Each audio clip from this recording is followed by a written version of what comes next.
Morning routine. Thank you, Lord.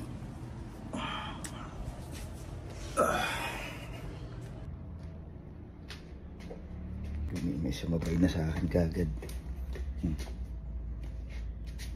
Sleepy ka.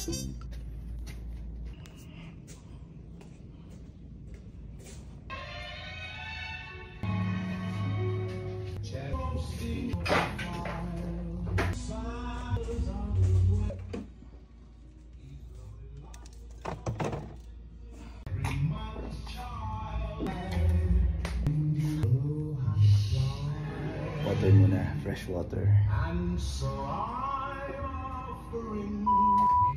So, unahin natin. Hindi ko alam kung ano unahin ko dito. Kung magaparada ng kotse to ha. Wait lang. Paano ba to? Tinuro sa akin asawa. Nung araw kasi panahon ko, pagtimpla namin ng kape. Hi, hello, is it here? Come here. Tubig muna.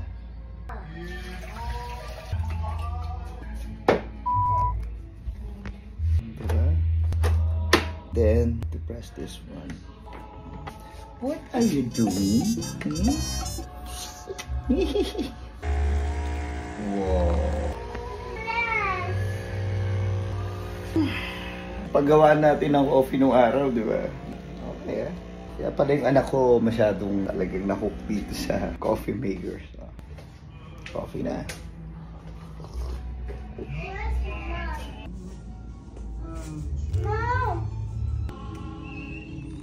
Hello, good morning. You say good morning. Dead ma. Ano, breakfast na kami. Coffee and then siya fruits. Kainin mo na yung saging. Very good. Mango. What, mango?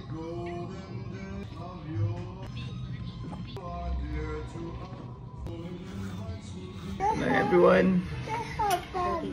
Everyone, mango? Mahirap din. Mag-alaga rin ng bata, no? Pero masarap, masaya. Blessing natin yan eh. Merry Christmas, everyone.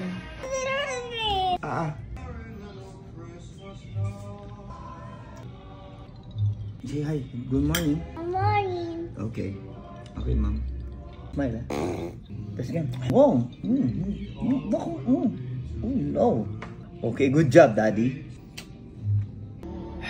Ayun, so yun ang good morning natin. My morning routine. Especially holidays.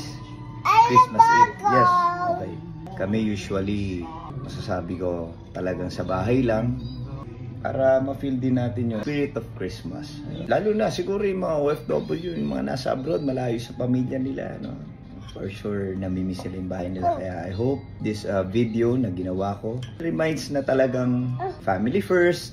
Kaya mag-alala, sa bahay lang siguro yung mga bawat pamilya nyo. Alam niyo naman ang spirit of Christmas. Very meaningful sa atin yan because birth of our Christ, our Savior. No? Sa akin, very meaningful yan. Every day, almost every day naman, dapat Pasko araw-araw para sa atin.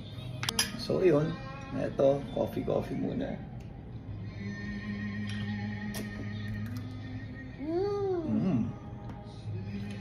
So I hope kayo, okay din kayo dyan. Hindi lang yung mga nasa abroad, mga nasa ibang destino na malayo from their family. So, ilang araw na lang, Pasko na magsisimula sa loob ng bahay. Siyempre magandang Pasko natin kapag ka merong, bukod sa handa, bukod sa pagsasama-sama, yung inner peace, no? Yun ang importante. So, yun ang meron tayo ngayon and I'm really excited na ma-share sa inyo. Siyempre, bukod doon, meron pa tayong Green Bones sa darating na Pasko. Mga manonood ng Manila Film Festival. Hello, good morning. Come here. Tsaka yung Shining Inheritance ko na manonood. Ito na, si Coffee Drinker. Gusto ko lang magpasalamat sa lahat ng mga followers. Sana samahan niyo ako lagi dito sa gagawin namin na daily routine. No? Not necessarily daily routine, but sa Reels. And of course, bubuhayin ko rin yung YouTube channel ko. Say, morning everyone.